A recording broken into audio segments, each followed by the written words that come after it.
Corona വൈറസുമായി ബന്ധപ്പെട്ട കടങ്ങൾ വീട്ടാൻ സഹായിക്കുന്നതിനായി ഫോർഡ് കണക്കാക്കുന്ന ഒരു മെഷീനിൽ പുതിയ സ്ലീപ്പർ സീറ്റ് സവിശേഷതയും ഓവർ ദ എയർ സോഫ്റ്റ്വെയർ അപ്ഡേറ്റുകളും വാഗ്ദാനം ചെയ്യുന്ന അടുത്ത തലമുറ F-150 പിക്കപ്പ് ട്രക്കിനെ ഫോർഡ് മോട്ടോർക്കോ അവതരിപ്പിക്കാൻ ഒരുങ്ങുകയാണ്.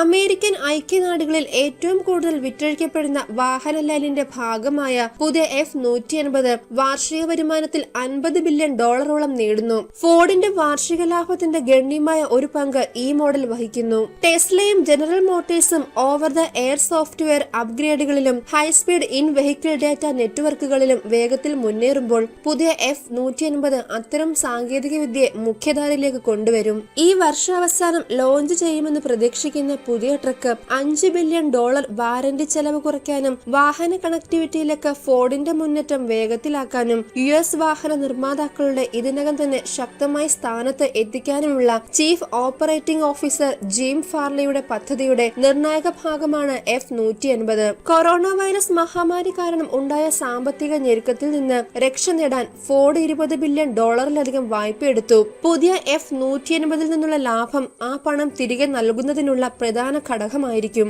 പുതിയ ട്രക്കിന്റെ വിൽപ്പന ആധിപത്യം കണക്കിലെടുക്കുമ്പോൾ ഫോർഡ് ബാഹ്യ രൂപകൽപ്പനയിൽ വലിയ റിസ്കുകൾ എടുക്കുന്നില്ല. പകരം ഇന്റീരിയർ മെച്ചപ്പെടുത്തുന്നതിൽ ശ്രദ്ധ കേന്ദ്രീകരിക്കുകയാണ്. ജൂൺ 25 ഫോർഡ് പുതിയ F-150 ഓൺലൈനിൽ ആദ്യം പരസ്യമായി പ്രദർശിപ്പിക്കും.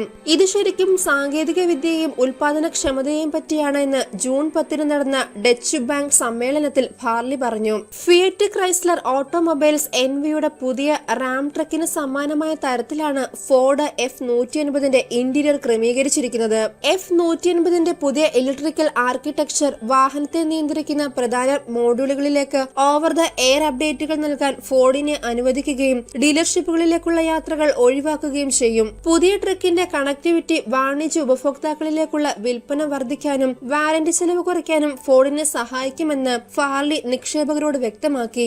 F സീരീസ് ട്രക്ക് 1948 മുതൽ വിപണിയിൽ എത്തുന്നവയാണ്. F-150 എന്ന മോഡൽ 1975 അരങ്ങേറിയത്. നിലവിലെ പതിപ്പിന്റെ വിൽപ്പന പ്രായം വകവയ്ക്കാതെ ശക്തമായി തുടരുകയാണ്. കൂടാതെ പുതിയ മോഡലിന് ഈ വിഭാഗത്തിൽ സ്ഥാനം നിലനിർത്താനാകുമോ? മിഷിഗൺ ആസ്ഥാനമായുള്ള കൺസൾട്ടിംഗ് സ്ഥാപനമായ മൺറോ ആൻഡ് അസോസിയേഷന്റെ ചീഫ് എക്സിക്യൂട്ടീവ് സാൻസി മണോറോ പറഞ്ഞു.